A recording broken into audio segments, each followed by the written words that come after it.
Hey, I was a social justice warrior.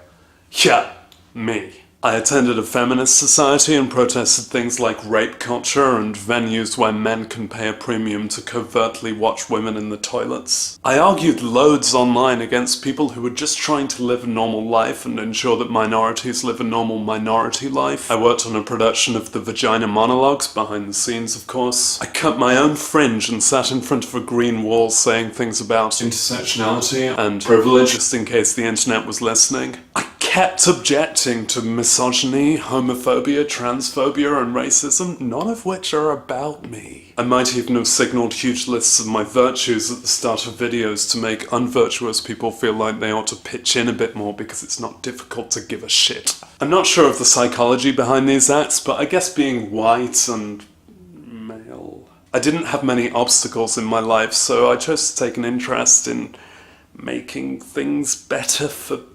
everyone. Sometimes without even the reward of sex, or a cookie, or oral sex. I can't really explain the mentality there, doing something I wouldn't gain from. It's freak-ass liberal bullshit. But then I saw some angry dude's Twitter bio that claimed that social justice is the opposite of actual justice.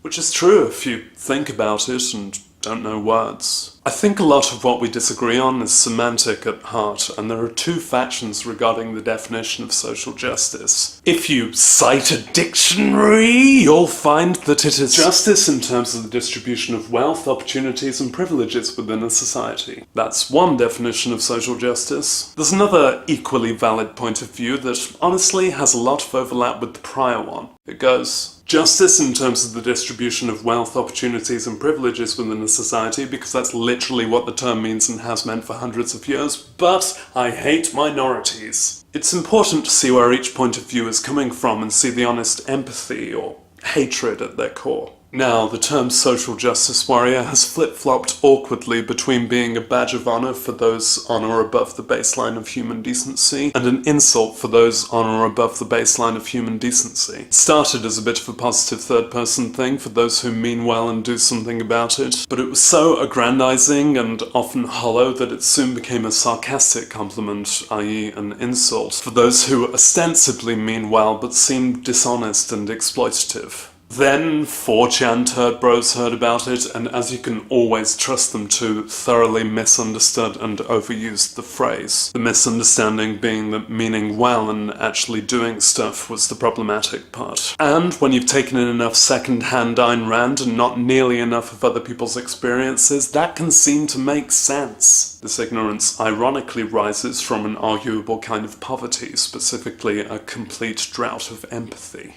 And now if you're a social justice warrior, you are what they say you are, actively well-meaning. And I don't mean to brag, but I mean, well, the term was reclaimed years ago, with many other social justice character classes soon arising. Now it's pretty useful shorthand, because whenever anyone uses SJW in third person, you know they're completely worthless, and anyone who gets identified with it is someone just well-meaning.